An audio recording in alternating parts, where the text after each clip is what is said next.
Deputy PolΜέρφι. Thanks, Ciarán. The whole debate about Europe in this state and in Britain is founded on a big lie. That's a propaganda technique that involves a lie so big that nobody could believe that it's a lie. The central lie is that the European Union is a bringer of economic and social progress. It's the lie that the European Union is democratic. It's the lie that the European Union is founded on the basis of human rights. And when we debate Europe, that big lie is combined with Project Fear. Alistair Campbell today is trying to recruit Irish people into joining in Project Fear, to spread the message of Project Fear. I think the government would like TDs to join in the message of Project Fear. Well, I, for one, am not going to participate in Project Fear. I'm not going to participate in what is the favoured weapon of the European establishment, used here whenever we have had referenda, and 2 referenda on particular issues, used to incredible extent in Greece, and now being used in Britain and in the north, where it has an added sectarian edge.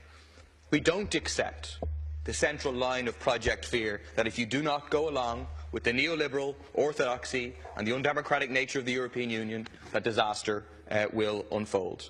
That the reality of what the European Union is was shielded for a long time behind rhetoric and behind propaganda.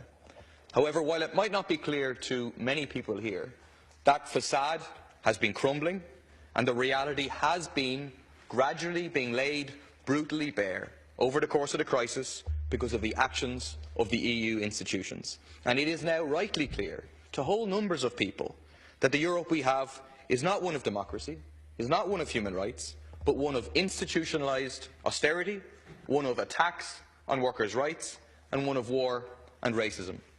Look at the issue of the rights of refugees. The big lie is that the EU welcomes refugees and defends their rights. Not for us, the policies of Donald Trump. But the reality is that the policies of Fortress Europe are directly responsible for turning the Mediterranean into a graveyard of refugees. A new report came out 2 days ago, Death by Rescue, which confirms what I argued here about 6 months ago, that in withdrawing Operation Triton and replacing it with Mare Nostrum, that the European authorities knew that more refugees would die, and they did it to try to discourage people from coming. A 2014 Frontex internal assessment stated, it has to be stressed that the withdrawal of naval assets from the area, if not properly planned and announced well in advance, would likely result in a higher number of fatalities. What was predicted is what happened, which means that Charles Heller, a co-author of the report, is correct when he said that European policymakers and Frontex have made themselves guilty of killing by omission. The same approach is evidence in the rotten deal with Turkey for mass expulsion of asylum seekers to a country with a record of human rights abuses and persecution, turning Turkey into an open prison camp for those trying to escape the horrors of the Middle East and enter Europe. As for the idea that we have social progress and a social Europe and that it's a force for workers' rights, the idea can only be maintained by closing your eyes to what happened, what was done by the Troika over the course of the crisis. In this country, the European Central Bank and the European Commission pressurised, and the then Fianna Fáil Green government agreed to, the biggest bank bailout in the world, for which we're still paying the price. They imposed, and governments agreed to, an immense programme of austerity that has resulted in deep crises in our public services, deep inequality and a low-wage economy. Why? They did it to save the big European banks, to ensure the bondholders got their money back. Because that's who the European Union works for.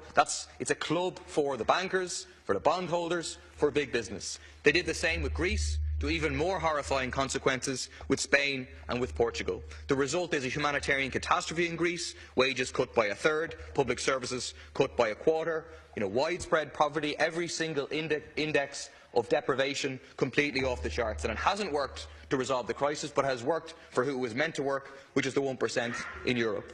Social Europe was always a myth. It's just been revealed now over the past number of years. Those elements, like equal pay for equal work in EU law, were not granted by the European Commission or the European Council from above. They were won by struggles from below, in that case by the struggles and strikes of French women workers in the Bread and Roses strikes in 1946, which was then enshrined and reflected in the Treaty of Rome in 1957, but wasn't implemented since further waves of strike movements and mobilisations in the 60s and 70s. With the interpretation of the Posted Workers Directive in cases like Vaxon and Laval, you see the reality of how this works to facilitate a race to the bottom in terms of workers' wages and conditions. But the policy of the dictation of austerity, it's not a temporary aberration for the crisis. It is a permanent policy, and it's written into law, firstly to a significant degree by the Maastricht Treaty, and the Fiscal Treaty, the six-pack, the two-pack. They're the reasons that we had this ridiculous debate during the elections about fiscal space.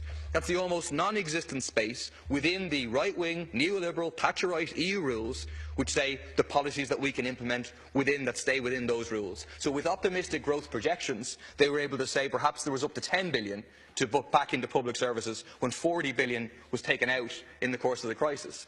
But if the growth turns into a negative, well then those same fiscal rules mean the fiscal space becomes a negative. That actually more austerity is demanded by those rules, as we pointed out at the time of the Fiscal Treaty, and so you have a crisis and then more austerity imposed, driving a downward spiral. The lie that the European Union is democratic or a force for democracy deserves to be utterly ridiculed. It does not stand up. We've had at least 3 silent coups driven by the unelected European Central Bank over the past 6 years. The Italian and Greek governments were removed in 2011, both replaced with governments by bankers, for bankers, operating in the interests of bankers. Then the coup last year in Greece, with which unfortunately Tsipras was complicit, directed against the Syriza programme, directed against the 61% rejection of austerity measures. The European Central Bank responsible for the banking system in Europe deliberately brought the Greek banking system to the point of collapse, with the Irish government screaming, pull the trigger at them to try to force people to accept austerity. And those policies, right-wing policies, don't just apply internally in the EU, they apply to the external policy of the EU. You look at the trade deals that the EU does around the world. They're designed to exploit the natural resources and workers of the global south. It's currently negotiating TTIP, the biggest free trade deal in the world, a charter for corporate rights, driving a race to the bottom of the Atlantic in terms of workers' consumer and environmental rights, and it would grant corporations the right to sue states if they do anything that interferes with their right to profit. Also, the notion that the European Union is in some sense a project for peace, it doesn't relate to the reality of the facts that we have. You have the establishment of battle groups, which means that the European Union can field 50,000 troops anywhere in the world within 5 days. Or you go and read the Lisbon Treaty, where Article 42.3 sets out very clearly the Member States shall undertake progressively to improve their military capabilities. The EU has war and imperialism at its heart rather than peace. But the resources do exist within Europe. Massive resources exist to have a decent life for everybody, decent wages and conditions for everybody, good quality public services for everybody, for the right of asylum to be protected for everybody to have the right to a decent home. The problem is that those resources are hoarded by a small, super-rich minority, super-rich corporations in particular, who collectively hoard €3 trillion in the EU. The point is that that wealth needs to be nationalised. It needs to be taken into democratic public ownership, the major financial institutions, the banks, the big corporations, and used in a democratically planned way to meet the needs and aspirations of people. In other words, a socialist Europe. A socialist Europe will be built democratically from the bottom up, without the dictatorial powers of the European Commission or the European Central Bank. That's the vision of a democratic and socialist Europe that we and socialists across Europe are fighting for.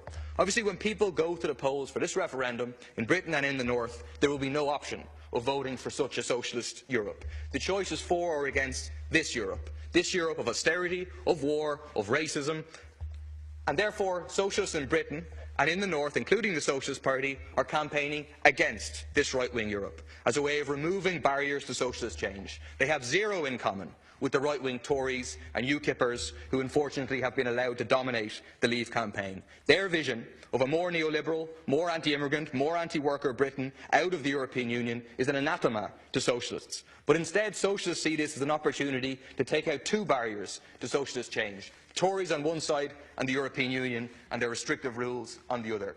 We're for a vote against this European Union on a socialist and on an internationalist basis. Not a vote for isolation, but a vote for building a different Europe, a democratic and socialist Europe that works for the millions instead of the millionaires. A vote against the European Union is a real possibility. If it happens, it will cause a deep crisis for Cameron, and for the Tories. It could well precipitate a general election, which could lead to a Corbyn-led Labour Party coming to power. If that government was to implement socialist policies in Britain, it would transform the debate that we have about what kind of society we have, about how our wealth is used, how our wealth is owned, and what kind of Europe that we need. It would be a big step forward to building that kind of socialist Europe that we need. Just a point about the debate in this country. The indications are that in the event of Brexit, that IBEC would use it to try to attack and undermine wages and conditions, saying that even the 50-cent increase in the minimum wage, which was paltry, was a mistake, and that in the event of Brexit and sterling devaluation, the minimum wage could be 40% higher here than in Britain. That's an indication that they would go on an offensive against the minimum wage and against wages generally. A strong signal should go out against that project fear, that IBEC should back off. Brexit would not be accepted as a reason to attack wages and conditions, that we reject that whole notion of Project Fear, and that we join in that struggle for a Europe not of the 1%, not of the bankers, bondholders and big business, but a socialist Europe of the 99% of the millions right across Europe. Thank you very much.